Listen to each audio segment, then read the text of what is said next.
Now, as far as the status of this job, I think that this is going to be the best job that comes open in this cycle. And I understand that there will be more. Obviously, we don't know what's going to happen at, let's say, Florida with Billy Napier after a loss again to Texas A&M. We don't know what's going to happen at Florida State as Mike Norvell takes what was an incredible start to the season with the win over Alabama, and now that's fading away, home loss against Pitt as an 11-point favorite. We don't know what's going to happen with Wisconsin. Obviously, it was a devastating end of the game against Michigan. They roll out there and get shut out last weekend. We don't know what's going to happen at those types of places.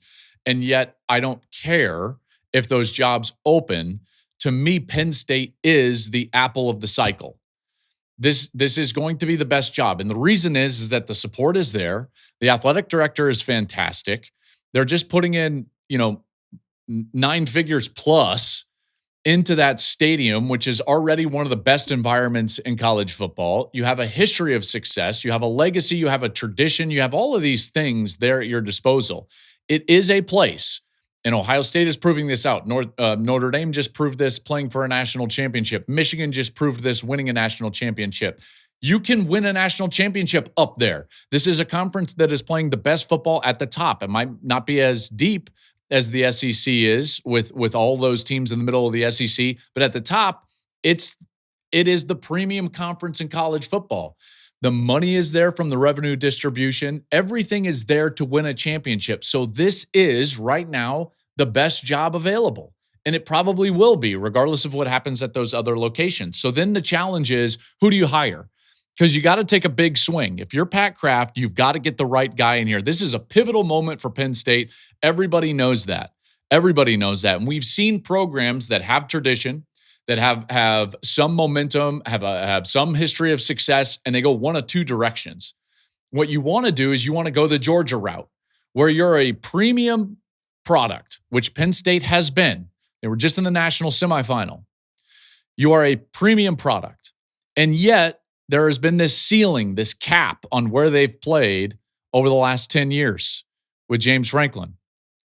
Like Georgia with Mark Richt, you want to bring somebody in who can take you to the next level, right? Not just totally rebuild it and do all of these things. So who is that guy? This is a moment right now in really all of college football. This will start in motion a series of dominoes, and it's going to be important. So who do they go after? And what do you go after? I think it should be a true best candidate possible type of search. You don't want to go after just an offensive guy. You don't want to go after just a defensive guy. You don't want to go and put yourself into a corner and pick somebody just based on parameters that you're setting for yourself. No. Make this a wide net and open search. So if that's the case, then to me, there's 4 names. And listen, we were right on the money when Alabama came open after Nick Saban stepped away. And we were right on the money. And we said the 3 candidates were going to be Kalen DeBoer, Steve Sarkisian, and one more. I think it was Lane Kiffin, if I'm not mistaken. Oh, I'm blanking on the 3rd candidate. Dan Lanning from Oregon. And I didn't think Dan would leave. I didn't think Sark would leave. And I thought Kalen DeBoer would be the next head coach at Alabama. And sure enough, that's exactly what took place. So here we go. This is my prediction. Okay. I don't have a lot of inside information. So this is just from my seat where I see this headed. This is where I see it headed. There are 3 categories of guys that you can go after. You can go after the big swing. You can go after the guy that you think would fit best at your location, or you can go after the unproven non-head coach that you think has the ability to take you to the next level, right? That's the Dan Lanning-esque hire. The guy who understands and fits what you are is the Mike Elko style hire at Texas A&M, right? The big swing is obviously that's what USC has tried to do with a Lincoln Riley or even, Kirby Smart at Georgia, even though he was a coordinator prior to that. So here's the 3 categories, and here's the guys that fit those categories. I got 4 names. I think that the next head coach is going to be one of these 4 names, I think. The big swing is Curt Cignetti. Curt Cignetti from Indiana. This guy is a proven commodity, and after that, this last weekend with that win over Oregon, I don't think there's a hotter name in college football right now than Curt Cignetti. Because of some of the other big names that you could potentially go after, one, I don't think that they would fit, or two, I don't think they would leave. So what's the biggest swing you could take? I think it's Curt Cignetti, and that's a big swing. And who knows if he would leave Indiana? I'm not sure. I think it depends on the level of support that they get. And right now, at least the news is, if you're reading some of these articles, that support is substantial at Indiana. So that's the big swing, is Curt Cignetti. By the way, he's from Pennsylvania. How about the fit guy? Maybe even kind of a bring him home type of a deal. I've got two names there. A guy that just had a lot of success as the defensive coordinator at Penn State and now is doing a really good job at Duke. It's Manny Diaz. I think that Manny Diaz is going to get a call in this situation. Another one that has deep Penn State ties and is a very good coach and on a trajectory right now to maybe overachieve at a place that's been hard to win for 20 years, and that's Matt Rhule at Nebraska.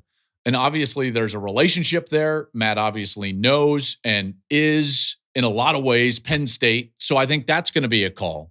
And then the guy that's maybe under the radar, that's not a head coach right now, that has seen it, like a Dan Lanning, like a Kirby Smart. He's been around it. He knows what it takes.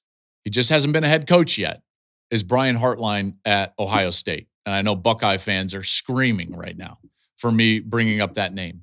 Those are the four names, if I was the athletic director, that I would be making the call.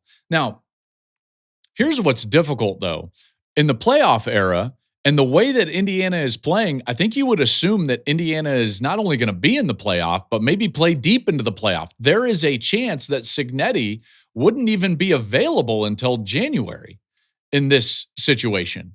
And that's probably not what Penn State is going to want. They obviously want a guy that can hit the ground running early in December. The other three fit that bill. They just do. And I don't think Nebraska is going to go to the playoff. I don't think Duke is going to go to the playoff. And obviously, Brian Hartline could step away.